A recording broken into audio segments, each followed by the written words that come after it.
Je m'appelle Hélène, j'ai 73 ans.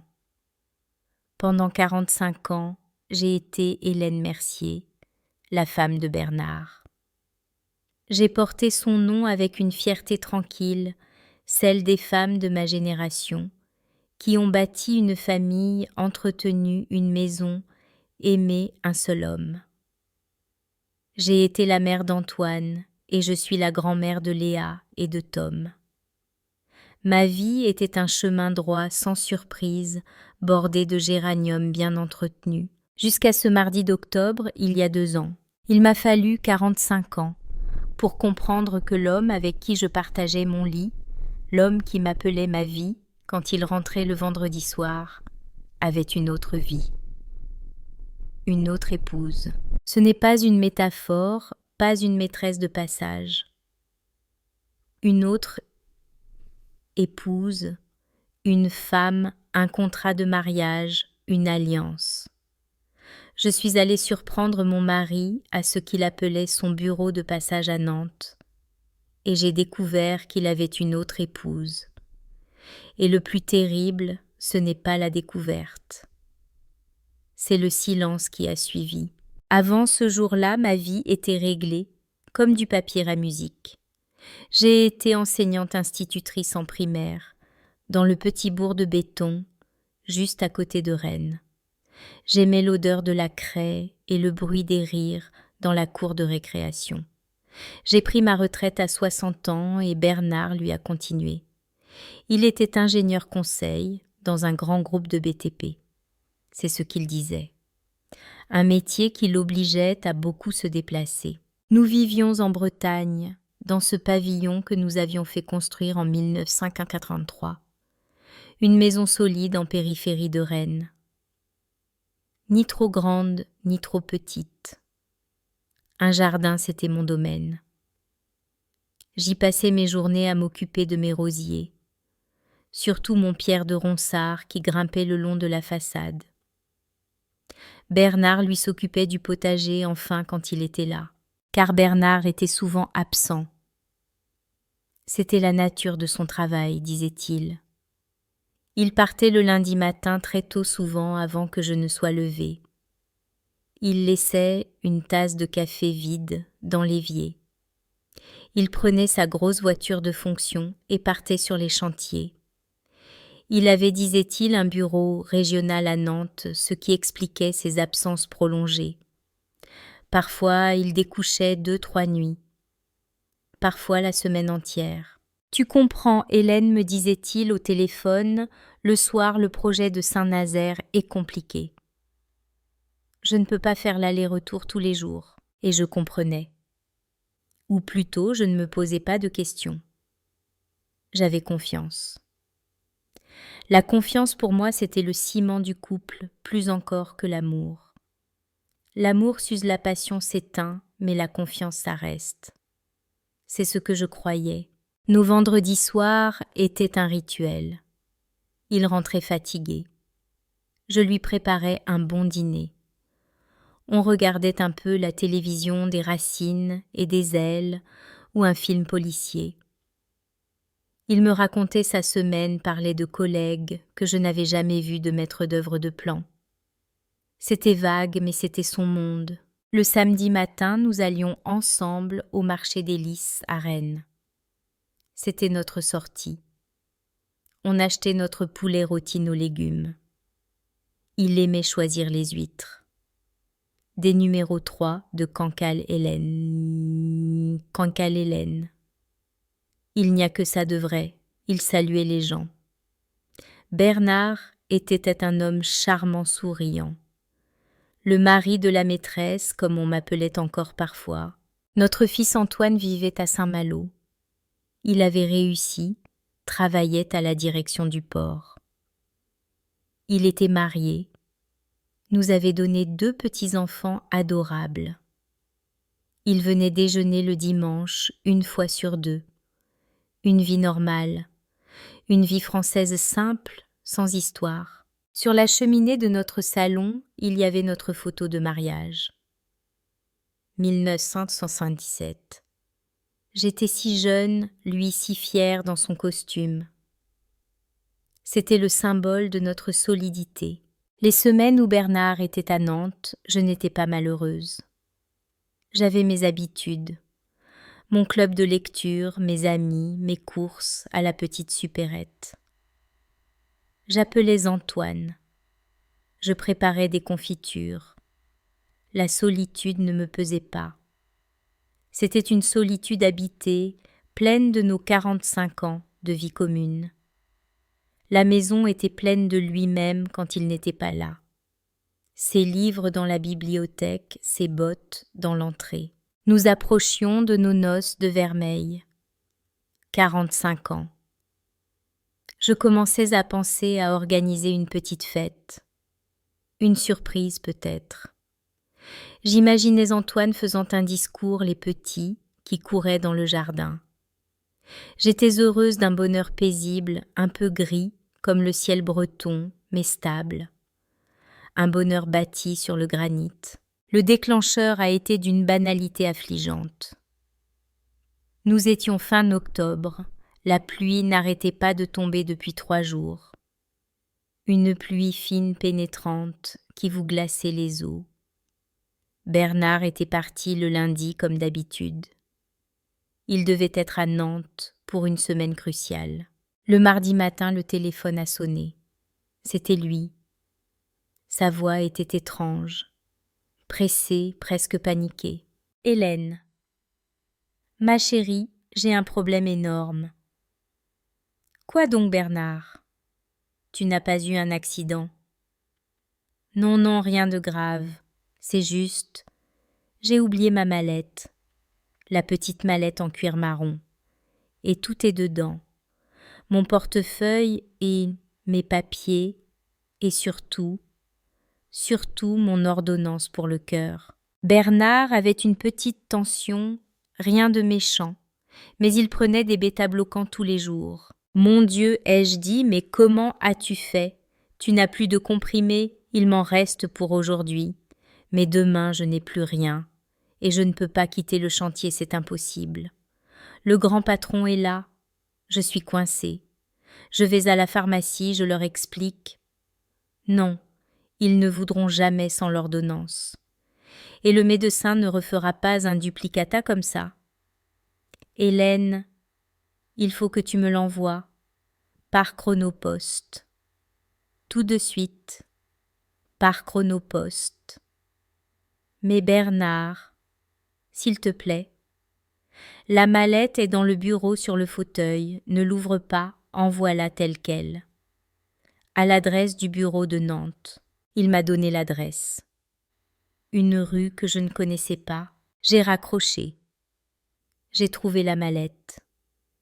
Elle était légère. J'étais inquiète pour lui, le stress son cœur. Et puis une idée m'est venue. Une idée qui se voulait gentille. Nantes, ce n'est pas le bout du monde. De Rennes, c'est 1h15 de train. Pourquoi envoyer par chronopost le temps que ça arrive ? Je vais lui faire la surprise. J'ai regardé l'horloge. 10h du matin. Si je prenais le train de 11h05, j'y serais pour l'heure du déjeuner. Je lui apporterais sa mallette, ses médicaments. Nous pourrions manger un morceau ensemble dans une brasserie. Cela lui changerait les idées. Cela faisait longtemps que nous n'avions pas déjeuné en tête-à-tête en semaine. J'ai enfilé mon imperméable beige, pris mon parapluie, la mallette, et je suis partie à la gare. J'étais presque excitée comme une jeune fille qui prépare une escapade. Dans le train, je regardais la pluie battre contre les vitres. Je m'imaginais sa tête, sa surprise puis son sourire. « Ah, Hélène, tu es incroyable !» Arrivée à Nantes, j'ai pris un taxi. J'ai donné l'adresse. Le chauffeur a semblé surpris. « C'est dans le quartier Zola, madame. »« C'est résidentiel. Oui, ai-je dit, c'est un bureau de passage. » Le taxi m'a déposé devant un petit immeuble moderne de 3 étages. Propre, avec des balcons fleuris. Pas une plaque de société. Pas un logo d'entreprise de BTP. juste des noms sur des interphones. J'ai vérifié l'adresse. C'était bien là. Appartement C12, j'ai sonné. J'ai attendu. J'ai entendu des pas à l'intérieur. La porte s'est ouverte sur une femme. Elle devait avoir la petite soixantaine. Peut-être un peu moins.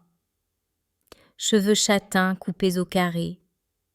Un visage doux mais fatigué. Elle portait un gilet en laine bleu marine sur une chemise de nuit. « Bonjour,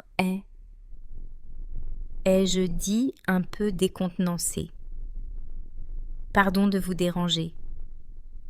Je cherche monsieur Bernard Mercier. Il travaille ici. » La femme m'a regardée.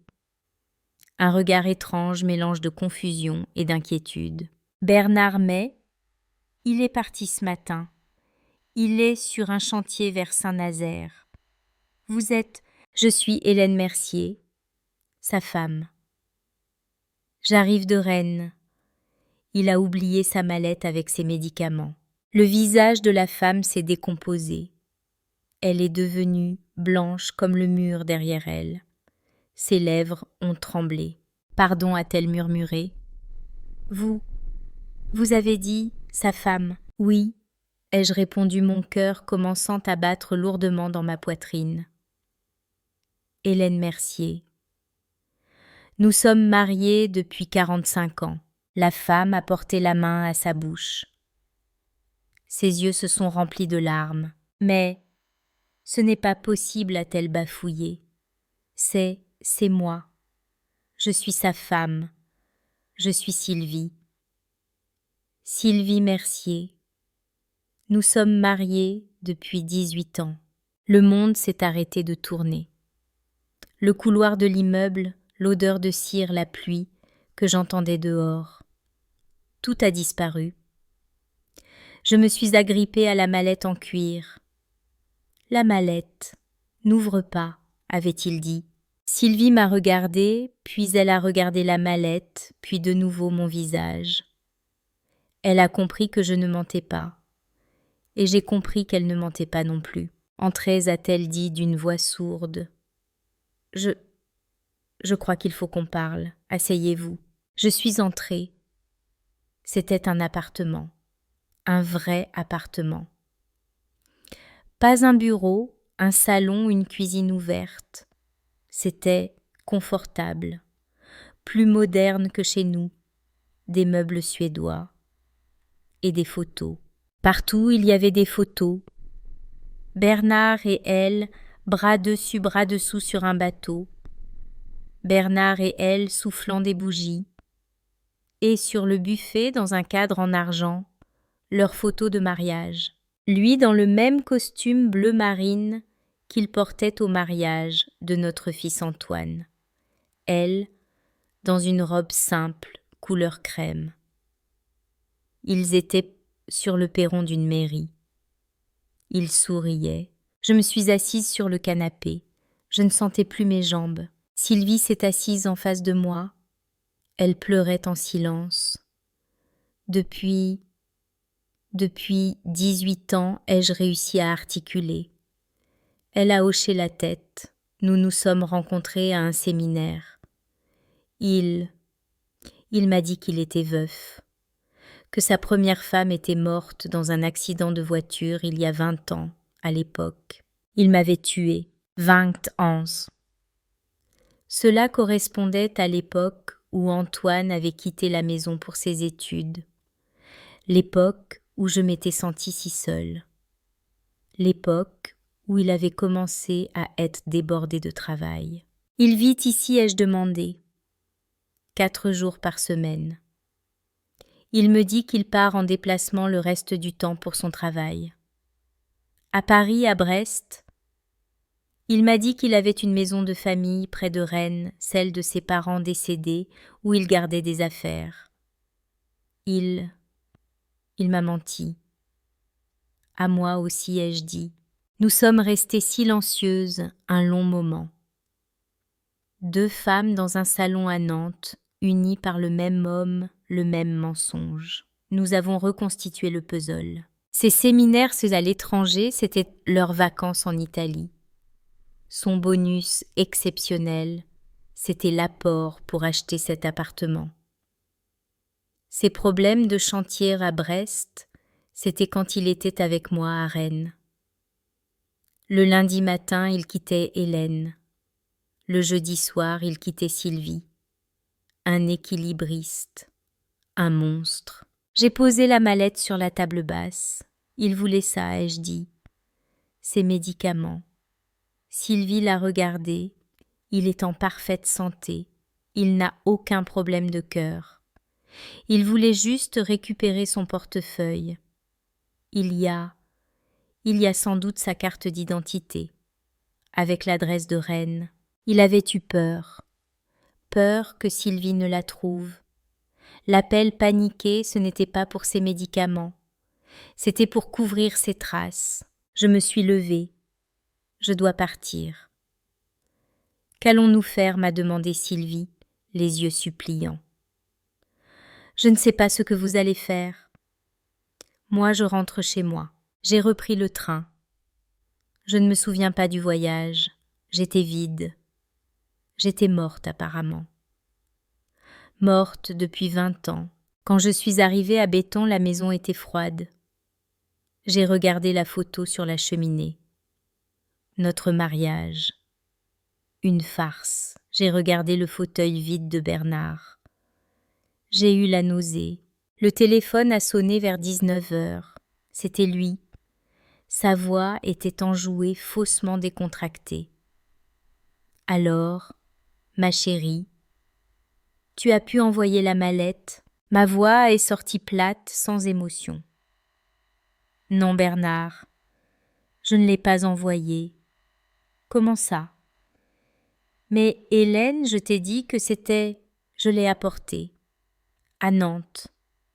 À l'adresse que tu m'as donnée. Il y a eu un long silence. Un silence si lourd que j'ai cru que la ligne avait été coupée.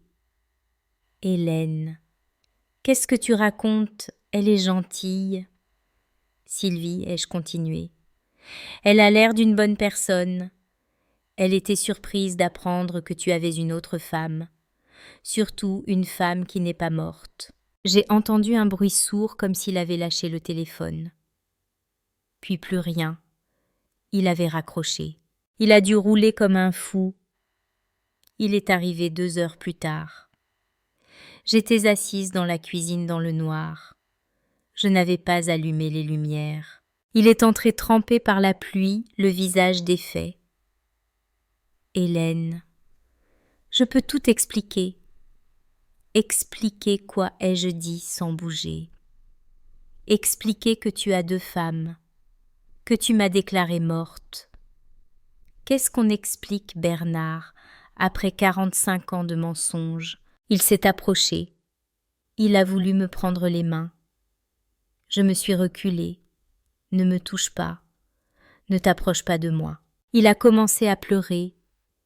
Un homme de 70 ans qui pleure, c'est pathétique. Je ne sais pas comment c'est arrivé.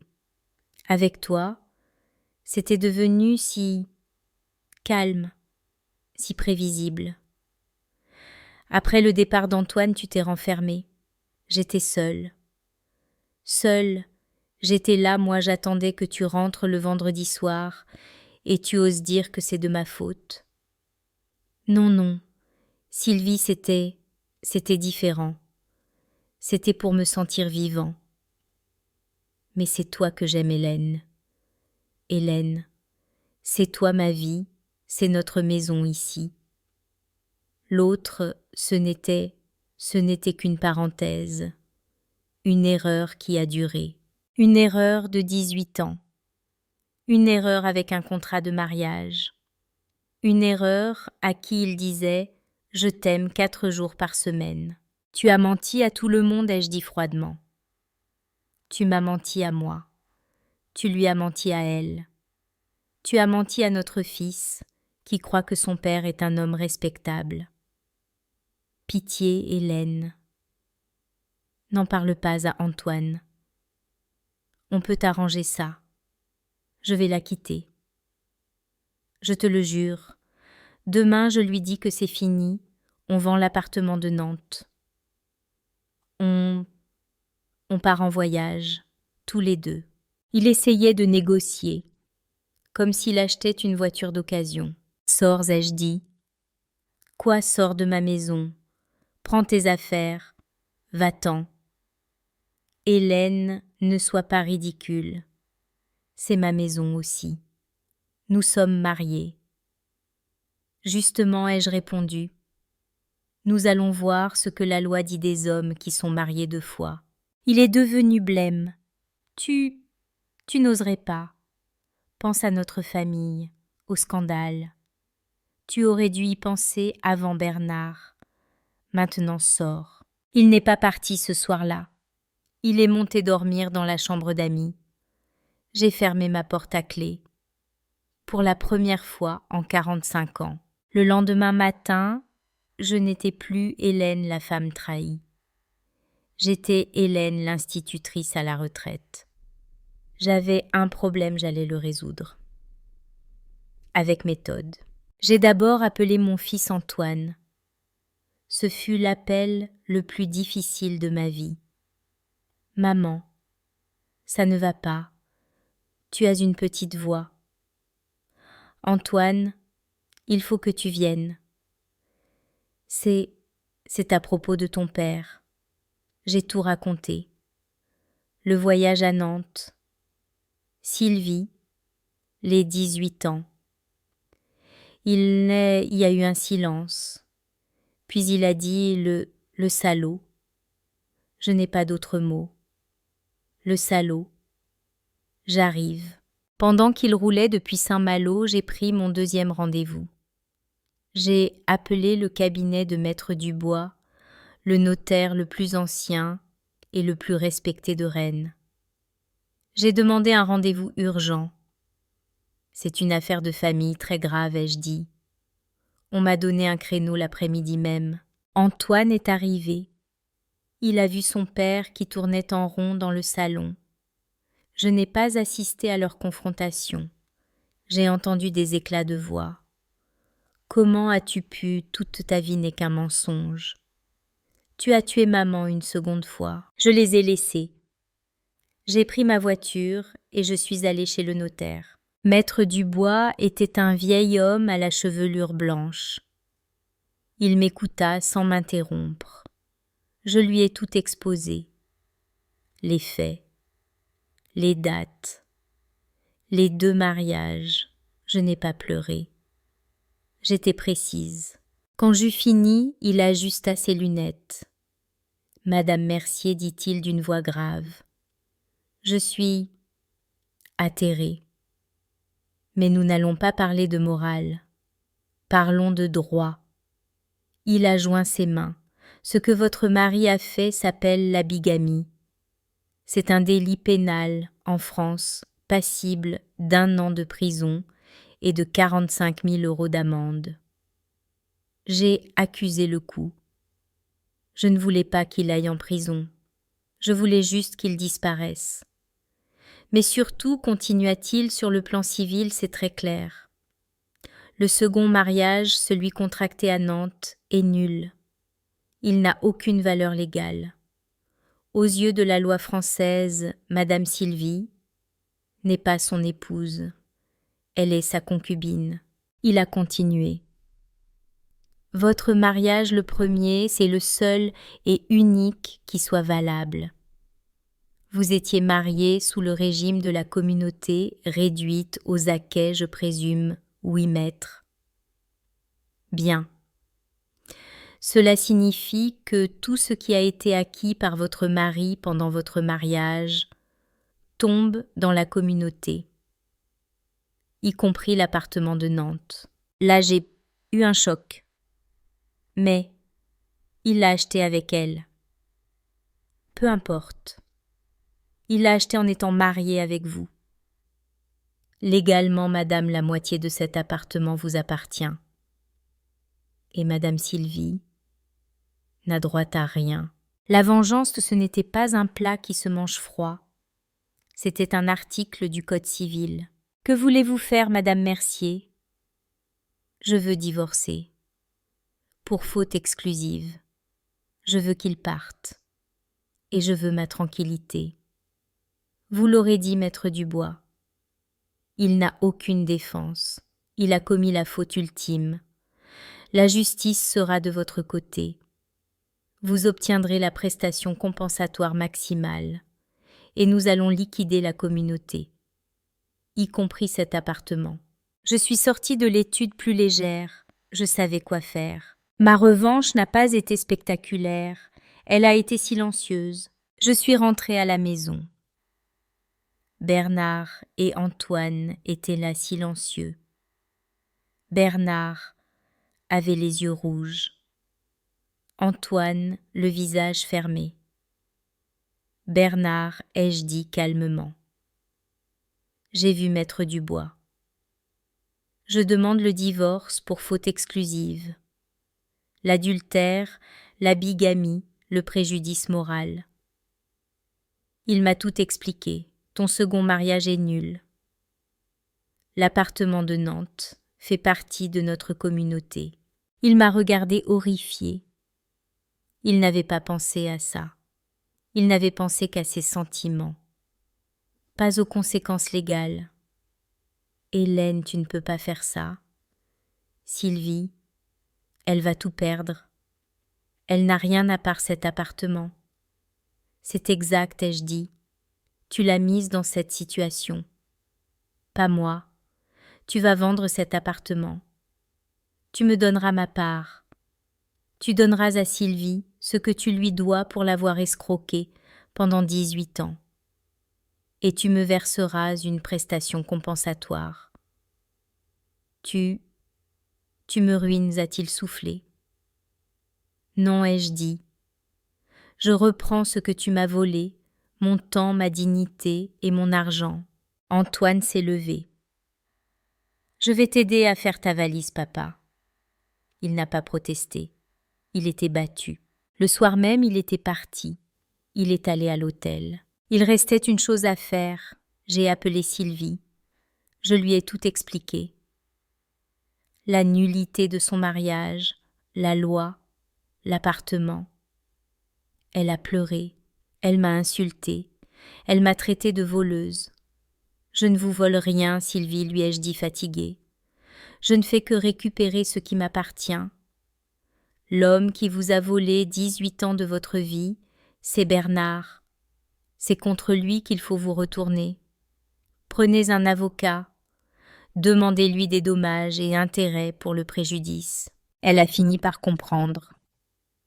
Nous étions 2 victimes, mais la loi me protégeait moi. Pas elle. Le dénouement a été long et pénible. Un divorce à nos âges, ce n'est jamais propre. Bernard a dû faire face à la réalité. Il était pris entre 2 feux. Moi avec la loi de mon côté. Sylvie avec la fureur d'une femme dupée qui l'attaquait pour escroquerie et abus de confiance. Il a tout perdu. Il a dû vendre l'appartement de Nantes en catastrophe. La moitié de la vente est revenue dans notre communauté. L'autre moitié, il a dû la donner à Sylvie en dédommagement pour qu'elle retire sa plainte pénale. Le divorce pour faute exclusive a été prononcé rapidement. Le juge n'a pas eu beaucoup d'état d'âme. Nous avons vendu la maison de béton. Je ne pouvais plus y vivre. Chaque pièce, chaque rose de mon jardin me rappelait son mensonge.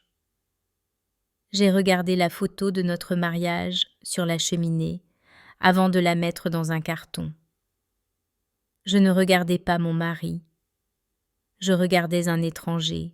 Avec ma part de la vente et la prestation compensatoire, j'ai pu m'acheter un appartement. Un 3 pièces lumineux en centre-ville de Rennes, près du parc du Tabor. C'est plus petit, mais c'est à moi. C'est calme. Bernard, lui, n'a presque plus rien.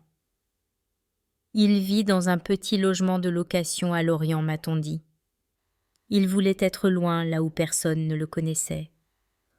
Antoine ne le voit plus. Il a dit « Je n'ai plus de père. C'est peut-être ce qui me fait le plus de peine. Sylvie. Je n'ai jamais eu de nouvelles. J'espère qu'elle a pu se reconstruire. Elle aussi a tout perdu. Nous étions victimes du même homme, mais la vie est injuste. J'avais un contrat. Elle n'avait qu'une promesse basée sur un mensonge. Aujourd'hui, je suis assise à ma nouvelle fenêtre. Je regarde les gens se promener dans le parc. C'est l'automne encore. La lumière est douce. Je m'appelle Hélène. J'ai 73 ans. Je vis seule. Je ne ressens plus de colère. La colère épuise. Je ressens un grand vide, une grande lassitude. Bernard n'a pas seulement brisé ma confiance. Il a réécrit notre passé. Il a sali 45 ans de souvenirs. Était-il vrai? Quand il me serrait dans ses bras le vendredi soir, pensait-il à elle? Il a voulu avoir 2 vies. Au final, il n'en a plus aucune. On dit que le temps guérit les blessures. Je ne crois pas. Le temps ne guérit rien. Il nous apprend seulement à vivre avec la douleur. Ils mettent un peu de coton autour des arêtes vives. J'ai appris bien trop tard que l'on ne connaît jamais vraiment la personne avec qui l'on partage son lit. On peut partager une maison, des enfants, des factures, mais on ne partage jamais une âme. Il y a toujours une part d'ombre. La confiance, c'est comme le cristal. C'est ce qu'il y a de plus beau et de plus fragile. Et une fois que c'est brisé, on a beau recoller les morceaux, on voit toujours les fissures,